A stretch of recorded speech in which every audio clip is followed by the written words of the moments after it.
Hi, I'm John Perkins. I realized that it's almost 2 years, literally almost 2 years to the day, when It was November 17th. November The 17th, newspaper came. when the village paper let us know that we were being invited to attend an open house to learn about how a new gold rush was about to be unleashed on us, and we were all going to have the most amazing time in the future. Yeah, and that was 2 years ago. I knew nothing about mining. I knew nothing really about gold, except for ironically, my artistic practice is using gold leaf. So I'm struggling with that at the moment. But yeah, over the last 2 years, we as a group, all of us here, have made this incredible journey, learning about what it would mean to have a gold mine in the headwaters of the French River, the Warwick Mountain Project, as it's being touted by the Department of Energy and Mines. And we started to build this little connecting route. So Catherine put us in touch with Joan Kuyik, who put us in touch with Mining Watch, who put us in touch with the Western Mining Action Network, who put us in touch with Dan.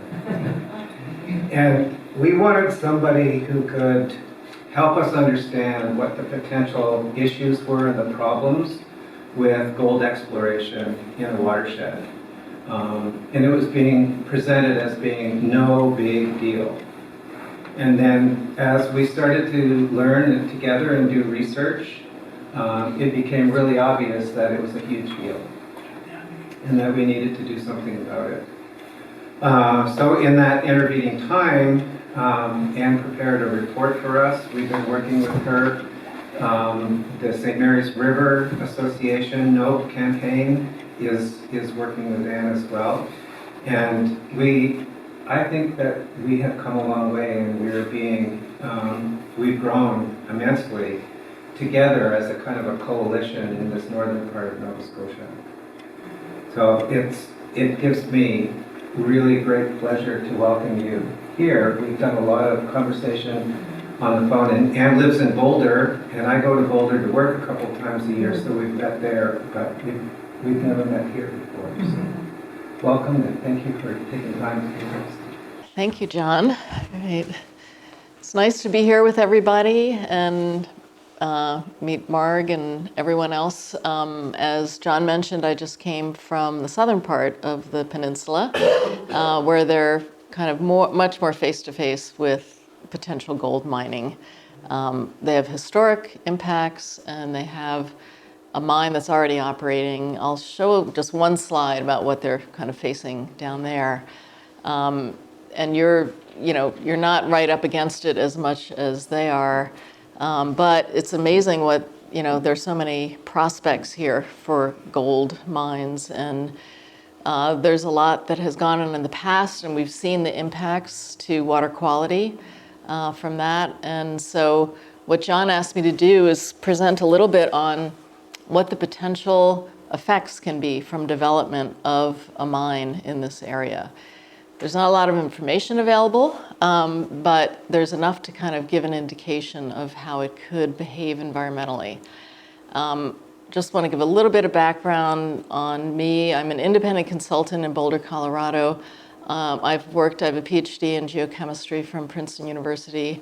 I've worked for over 25 years as a geochemist, as a researcher, and also for state and federal agencies and environmental groups. And I'm also chief scientist for eTech International, which is a nonprofit organization working mostly in Latin America. So this is kind of what I do. And I'm a geochemist, so I look at the results of the tests that they do on the ore and the waste that comes out of the ground. And depending on the mineralogy and other things that I'll talk a little bit about, that can give you an indication of the contaminants that might come off of that deposit. So is it possible to turn the top lights down a little bit? as well turn it all off. Yeah. Okay, yeah, that's a little better. We don't need to. Okay, I think I got the date wrong here, but anyway. Next slide. Yeah. Okay, so this is a picture of acid mine drainage. I don't know how many of you have heard of this term before, but it's probably the #1 environmental water quality problem associated with so-called hard rock mining, which is, you can think of as metal mining, okay? And the thing that causes it is a very innocuous mineral called pyrite, which is also known as fool's gold. But there's a lot of pyrite in Nova Scotia. There are some other minerals that also, when they get exposed to air and water, will form sulfuric acid.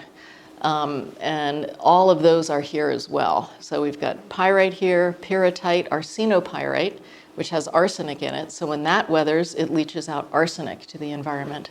So this is just, and it turns red because you see this in streams draining coal mines in the eastern part of the United States and other places.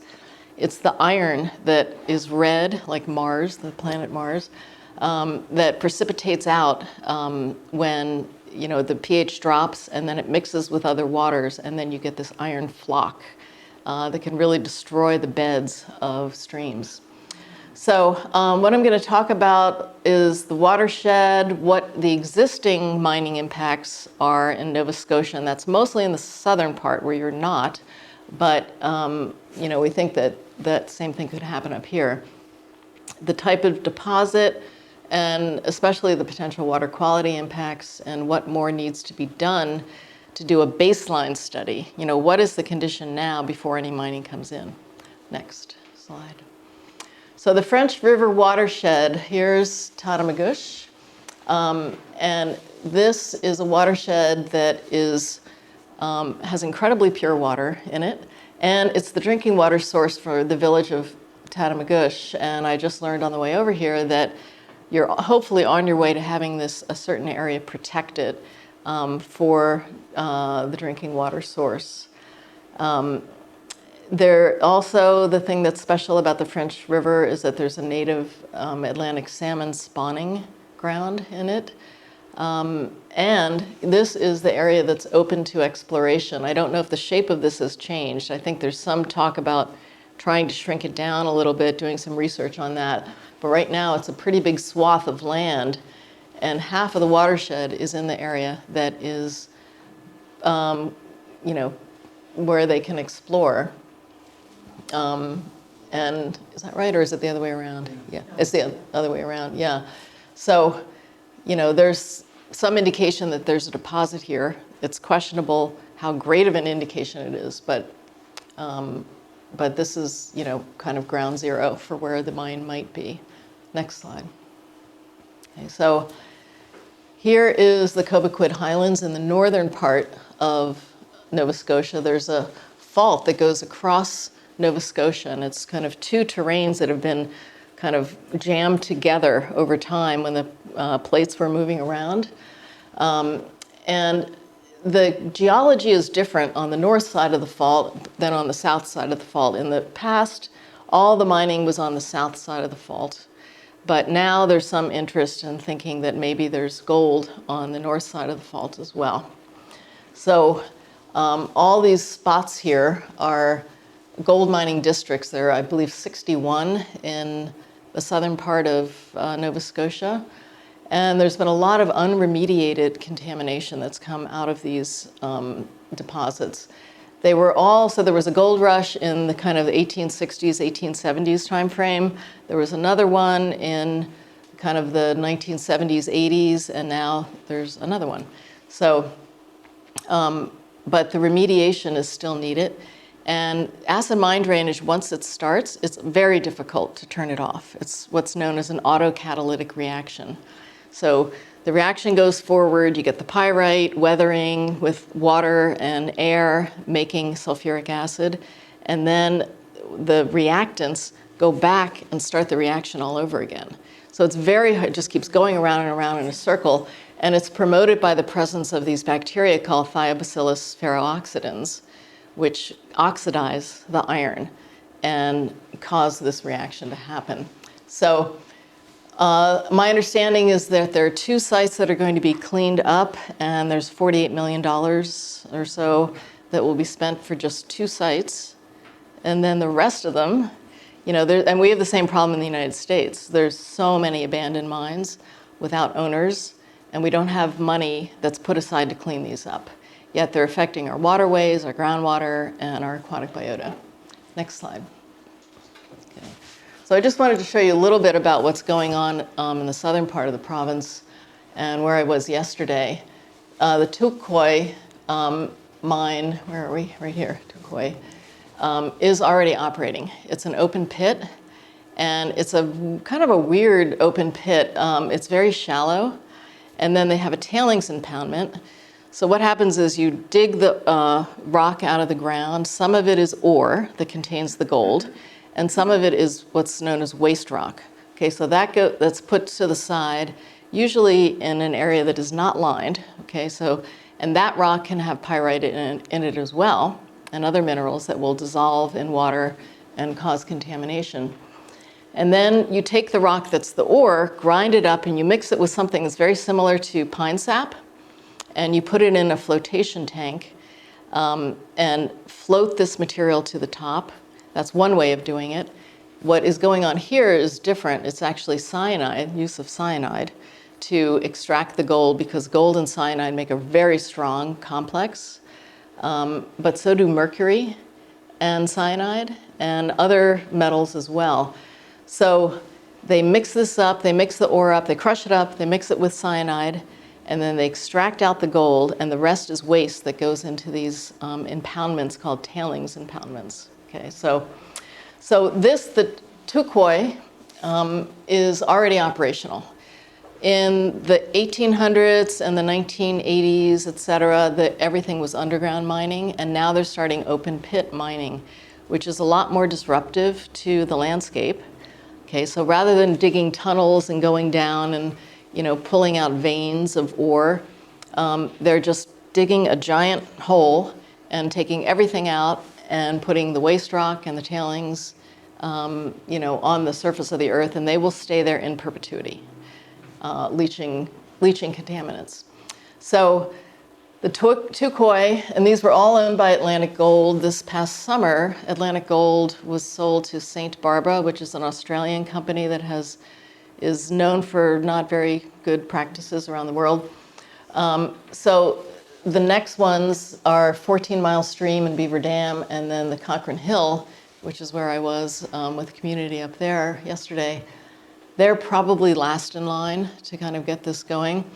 But there's a lot of people who aren't very happy about this. There's some people think it's going to bring jobs, and there's always this kind of tension in a community. So, but all 4 of these are planned to be open pit excavations, even though the ore is in these little veins that really would be better developed as an underground mine. But it's cheaper for the companies to do an open pit excavation. And so they have signs up there that you may have seen, nope, no open pit excavation. And really it's basically saying no mining, that's what they want. But one alternative, if some of these go forward, and the community hopes that they don't, is to do an underground mine. But there's still the contamination from waste rock and tailings. So this is what's happening down there, and they're ahead of you in terms of this process. So it's nice to have the communities talking with each other. Next slide. Okay. So just a little bit about the past contamination from gold mining. Okay, there's 64 districts, and the most are in the south, and I showed that map. There are ongoing releases from this kind of tailings. I heard today that there's some talk about remining the tailings and trying to get the gold out of those tailings, which could be good because they're kind of strewn across the landscape. None of these impoundments were lined. The impoundments that I showed you on that slide before in the southern part of the state are also not planned to be lined, so they can leak into groundwater and then into surface water. But we don't know what the proposal really is for remining of these tailings and if that would improve environmental conditions or not. The main contaminants of concern are arsenic and mercury. And these, mercury in the past has been used to amalgam gold. And if you've heard of artisanal gold mining, a lot of it happens in South America, Africa, Asia. Mercury is mixed with the gold ore, and then the gold goes into the mercury, and then you take the mercury and do a retort, which is basically you're heating it up. And a lot of the miners are just, people who are trying to make a living, very poor, and then they're exposed to the mercury and have a lot of contamination. In this case, the mercury and the arsenic are actually naturally occurring with the rocks in the area. You have a lot of naturally occurring arsenic in Nova Scotia. So this acid drainage is very acidic. I don't know I think lemons or battery acid is like pH of 1. The lower the number, the more acidic it is. So this is very, neutral pH would be 7. And each unit is 10 times more acidic than the next one. So to have a pH of 3.5 is, fish cannot live in that water. There's the aquatic bugs that the fish eat cannot live in that water. So it's a real issue. Next slide. Okay, so we actually went to this site yesterday. It's been semi-remediated. And so this is iron cyanide salts. There were apparently 45-gallon drums of cyanide that were just left on the landscape from the operations in the 1980s, I believe. So the background, I got a hold of some of the water quality data for this area here. The background arsenic, that means without mining, is generally less than 25 micrograms per liter.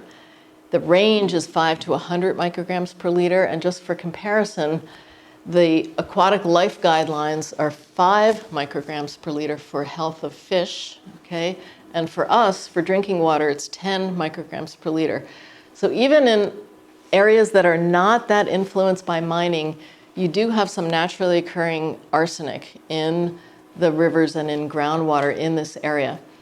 However, if you go to areas that are mining influenced, the concentration is around 10 times higher.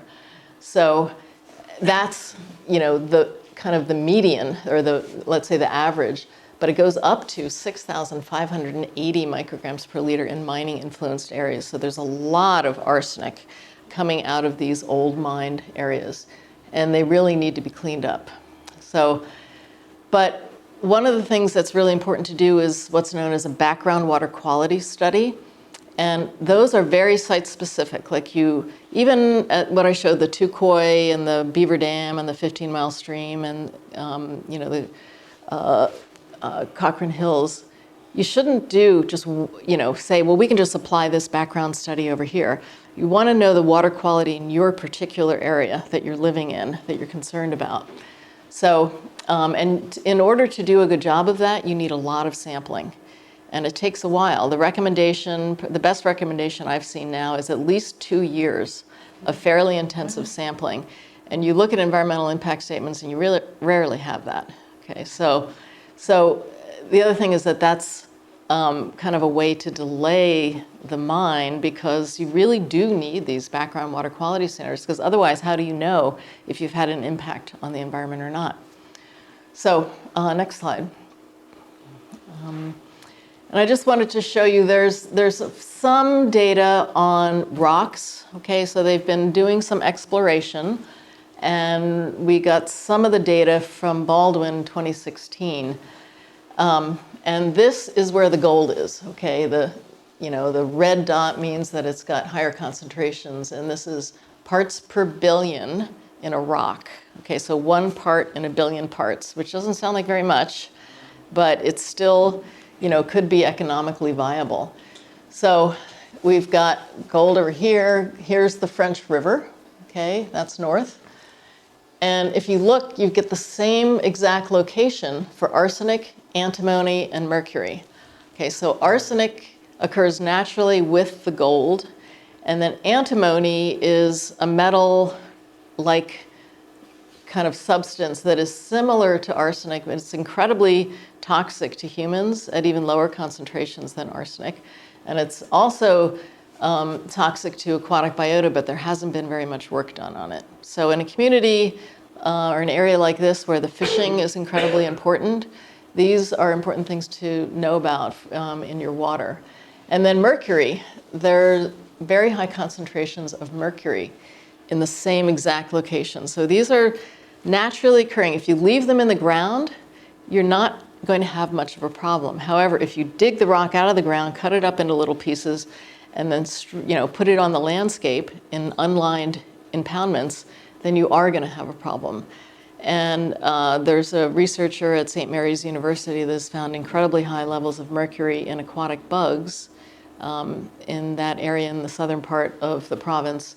And then the fish eat the bugs, we eat the fish, et cetera, and it goes up the food chain. Okay, next slide.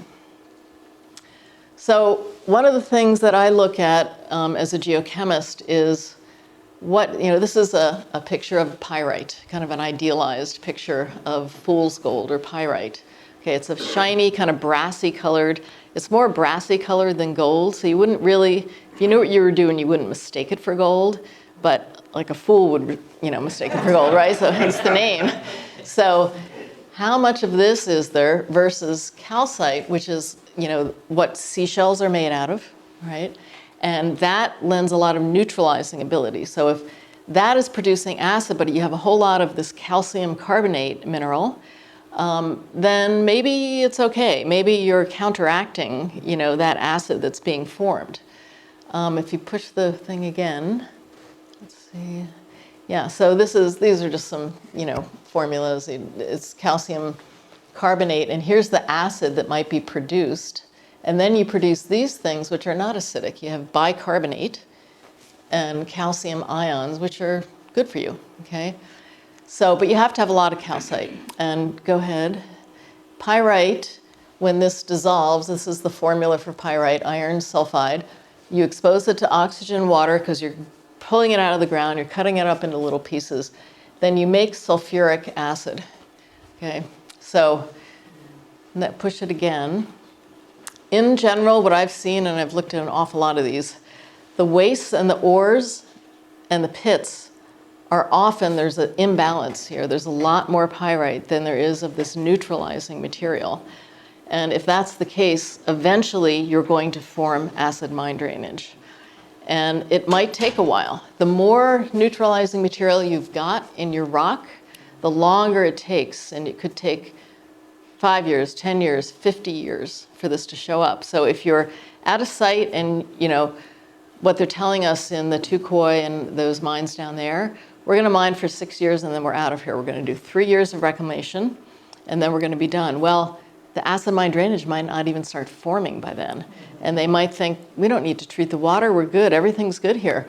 And then, lo and behold, if you're monitoring, which you really should be, after the mine leaves, then you said, wow, the pH is starting to go down here, the sulfate's going up, the iron's going up, arsenic is going up, other things are happening, but the mining company's gone already. Okay, so that's why it's really important to do these kinds of studies to see what the potential is, and you can tell that before the mine even operates. Next slide. So here's what happens. There are these tests. You take the rock out of the ground. The companies do these drill cores. They pull them out of the ground. They keep them in kind of barns. And they take some of them and they crush them up into smaller pieces.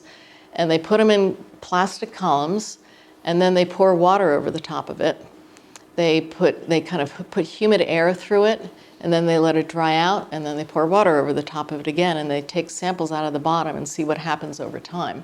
So this is, up to 80 weeks of what these tests will show. So this is time of the tests on this axis. And these are metals, cadmium, copper, nickel. And then over here we have pH and zinc. So pH is in these black spots here, all right? So in the beginning of the test, everything's neutral, okay? It's the, 7, pH 7, everything's good. You're going along for over 40 weeks before anything starts happening. And there are no hard and fast rules for these, but a lot of times jurisdictions will say you only have to run it for 20 weeks, okay? They're like, oh, okay, there's no problem here. We can go ahead, we don't need a treatment plant, we don't need to mix anything with lime, we're good.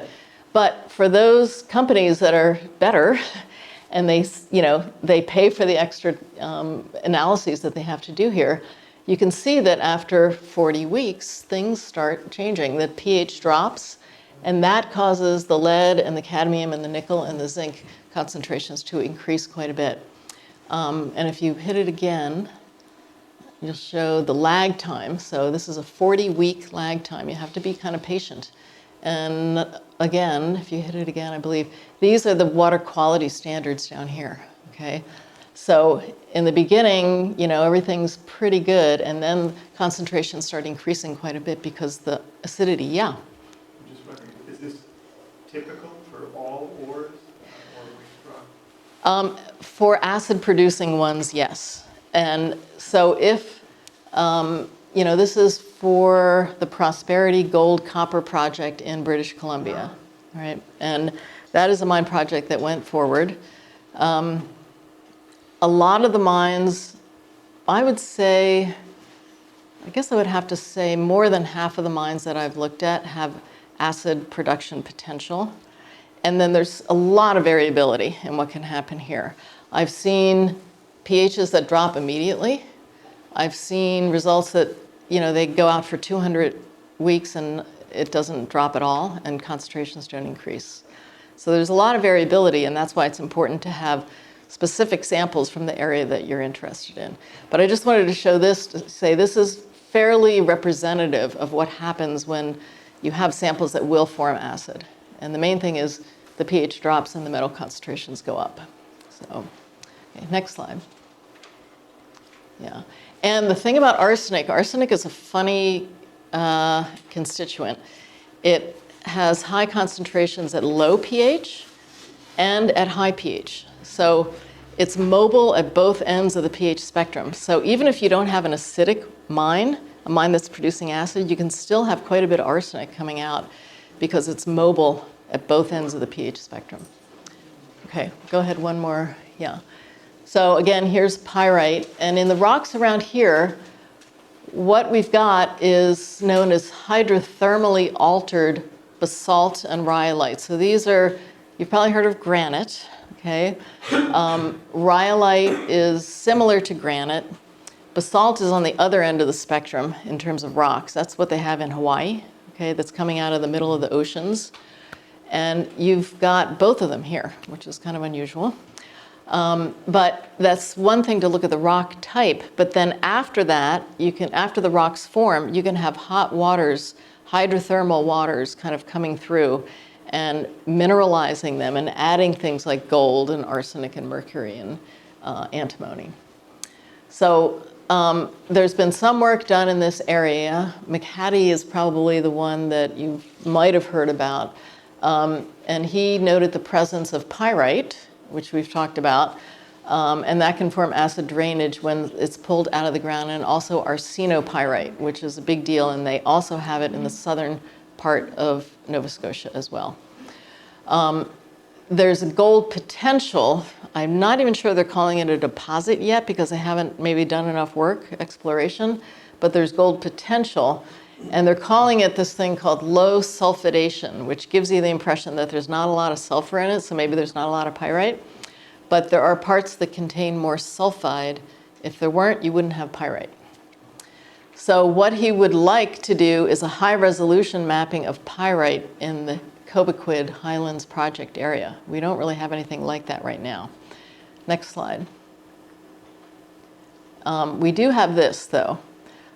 There's an acid rock drainage risk in the southern part of Nova Scotia. And I learned yesterday that when they were building the airport in Halifax, that they had to blast some areas and drill some tunnels and stuff like that. And then they had piles of waste rock that they put, on the side of the road, unlined. It turns out that rock produced acid drainage, like really low, like a pH of 3. Okay, and they, it's not a mine, okay, but they're doing the same sort of thing. They're blasting, they're moving rock, and that was this natural, kind of acidic rock that you've got in Nova Scotia. So the darker the color, the higher the potential to have acid rock drainage. And the other thing about Nova Scotia is that it was squeezed together, and you have these folds. And the tops of the folds, when they're going down, are called anticlines. The bottom are called synclines. And these high acid production areas are all if they're just getting exposed to cadmium over a short term and the hardness is high, you can expose them to a fair bit of cadmium and they're not going to get hurt. These are fish and aquatic bugs. But if the hardness is low and your hardness is way down here, okay, you can't expose these fish to very much cadmium, and the same is true for copper and lead also, and zinc. You can't expose them to much because you don't have any way to protect the fish in this very clean water that you have here. Okay, next slide. So what are the primary water quality threats? Now here's a mine that you really don't want to have in your backyard. This is the Tyrone mine in New Mexico. And it's a copper mine, very large open pit copper mine. And this is a relatively arid area, but the state of New Mexico decided that we don't ever want to have an open pit form here. So they are required, this company is required to pump and treat that water in perpetuity so that a pit doesn't form, okay? A pit lake doesn't form. And that's a lot of time in perpetuity. So acid mine drainage, as I mentioned, is probably the #1 water quality threat at gold mines, copper mines, silver mines, molybdenum mines. The other thing here, which you don't get at all of these other kinds of mines, is arsenic, antimony, and mercury, especially mercury. You do, in some of the mines that I worked at in northern Peru, there's a lot of the same thing, naturally occurring mercury. And because it's the same thing, it's like a hot spring gold deposit, hydrothermal deposit. But it's kind of a unique situation, and it's something you really have to watch out for in Nova Scotia. And then nitrated ammonia from blasting. A lot of times in environmental impact statements, they won't mention this problem, but these are nutrients, and if you get too many of them, your lakes can start going eutrophic, and it's something you really don't want to have in the water. So, you know, the quality of water for drinking and the sustainability and protection of aquatic life are a really big deal for mining. And this is something that I understand from John is maybe changing because your council, you'll have to help me out here, John, has agreed unanimously to protect the portion of the French River watershed that is your drinking water source. It hasn't quite happened yet, as I understand it. Very close. Have the power to do that? They have the power to do that, and the province has the power to override it. Right. Yeah. But we're hoping that if the council does that, that the province, in their wisdom, will recognize and respect the community decision. Right. And we'll have an announcement about this later in the meeting. Okay. And all Yeah. 5 areas where they've done this previously, there's been no provincial override. Okay. Well, that's promising. Yes. Yeah. But this kind of information is important because you have unique water here that is not going to be able to handle acid mine drainage coming into it and protecting the salmon fishery, your water that you drink, etc. So the other thing that I wanted to mention is pretty much all the mines that have acid drainage, that make acid drainage, that is a perpetual care, maintenance, and treatment situation. We have mines from 4,000 years ago, you know, Roman times, that are still producing acid today. Okay, so this, as I mentioned in the beginning, this is an auto-catalytic. It's like goes in a vicious circle. You get it, it's very hard to turn it off. It's really what you want to do is try to prevent it in the beginning before things even get going. But if there's a denial about it being an acid producer, then you feel, you know, the company might feel and the agencies might agree, well, we don't really need to do anything. We stop those tests at 20 weeks, I think we're good, you know. So this perpetual care, maintenance, and treatment, when you have a mine, those are kind of 3 different things. The care and maintenance is always there, okay, because these waste deposits stay on the surface forever, okay?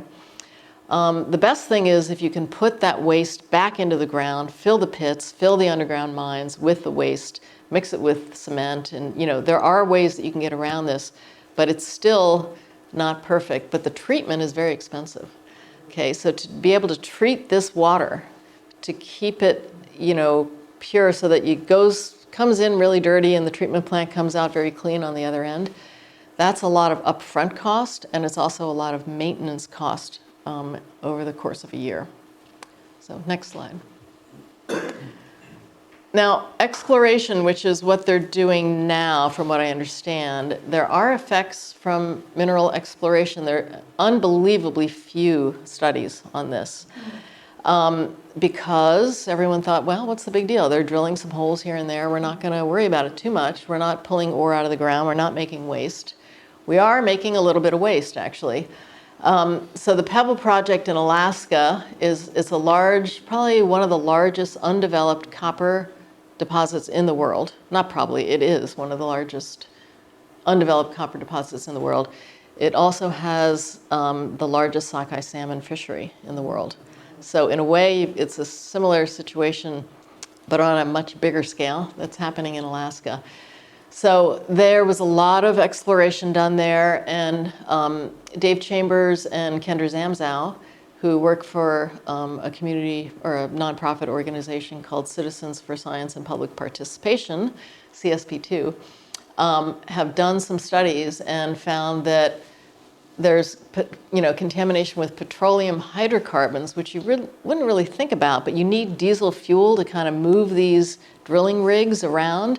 And if you have spills or, you can have contamination with oil. And then the concentrations are high enough. And this has actually, then you see acidic pH already starting to form when these were pulled out of the ground.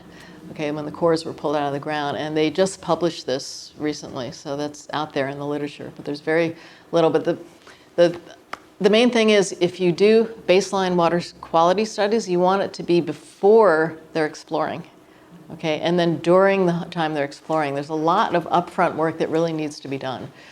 And this is an industry-sponsored guide, okay, on kind of preventing acid rock drainage, because all the industry knows this is a big problem, and they say it must begin during exploration, okay? So. And this is the industry saying this, all right? So, but a lot of jurisdictions don't know about this, and you have to kind of get the word out. So next slide.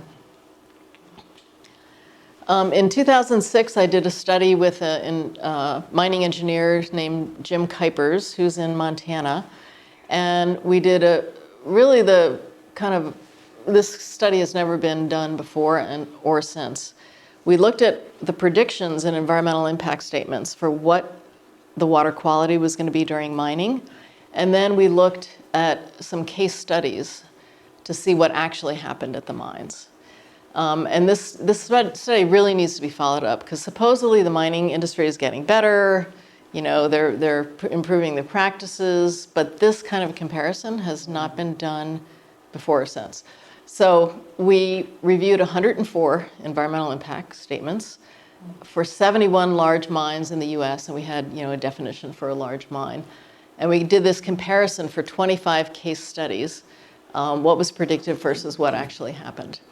And what we found was that 3/4 of them underestimated impacts to water quality, okay? They said, so in other words, they said in the environmental impact statement, we don't think there's going to be a problem.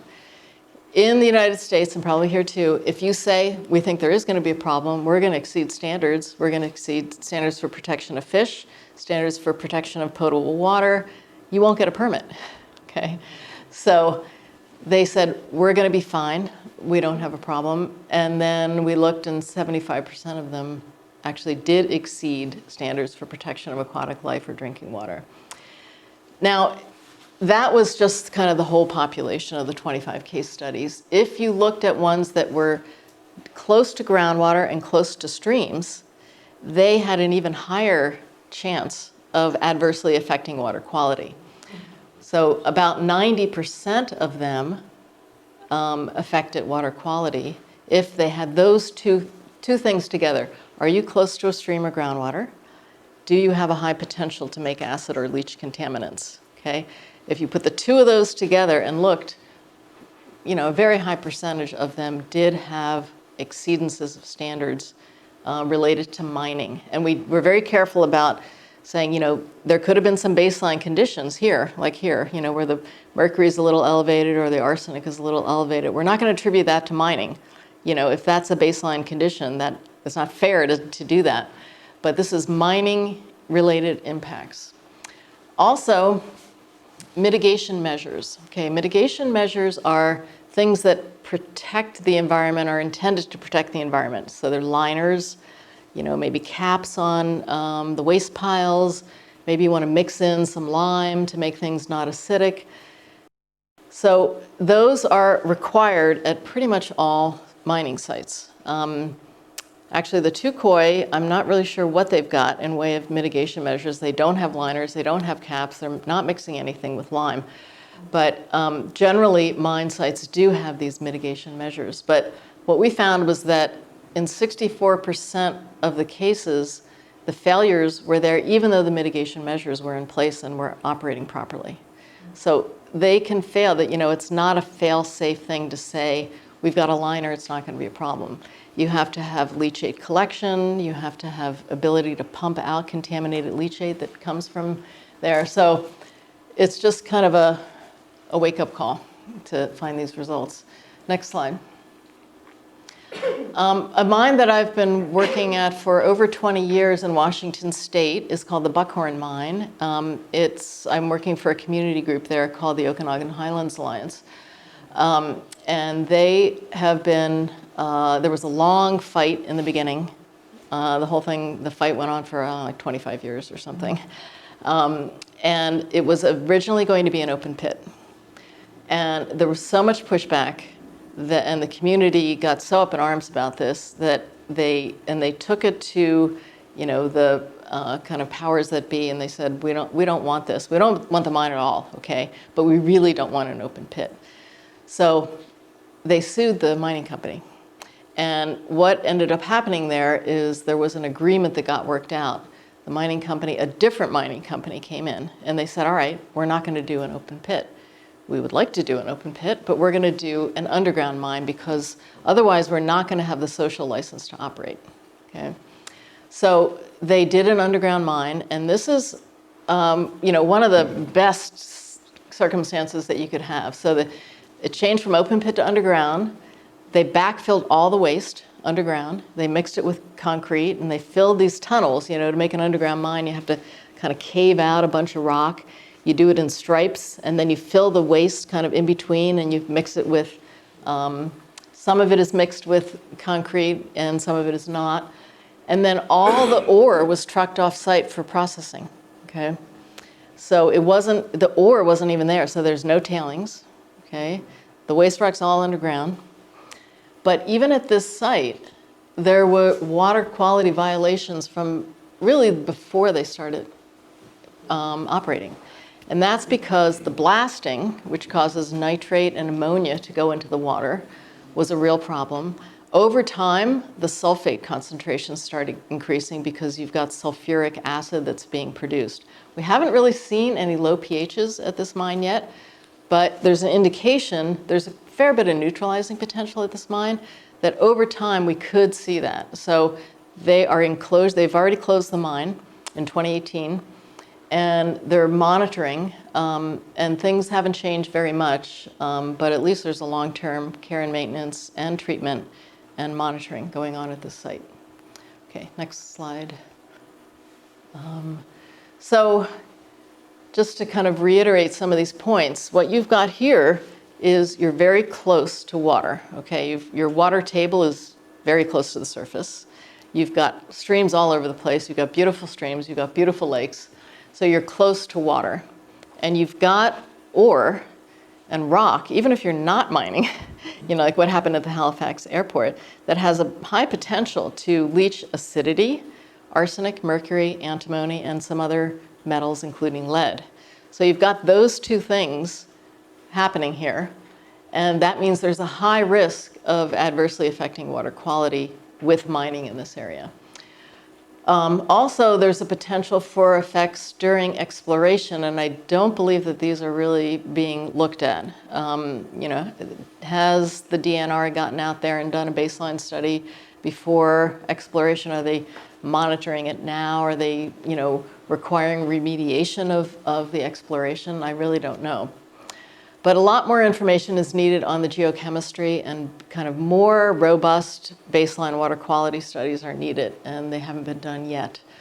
What happened at the Okanagan Highlands Alliance mine that I've been working at is because of this lawsuit, and I'm not recommending a lawsuit, it's a terrible thing, but the agreement was that the mining company would pay the Okanagan Highlands Alliance to hire an outside expert and to do their own monitoring and whatever they wanted, you know, for a period of 25 years. So they've hired me, they've hired a hydrogeologist, they've done some of their own evaluations, and that gives this independent view of what's happening. We're also on very good terms with the agency, and we were very proud and happy to have I think is the most protective discharge permit in the country. It's basically saying, you have to leave this water the way you found it in the first place. And it just in the past 2 weeks, there's been fight, you know, the mining company has fought this very heavily. We just heard that it went up to its second appeal, and it came back and voted in our favor to keep that permit the way it is.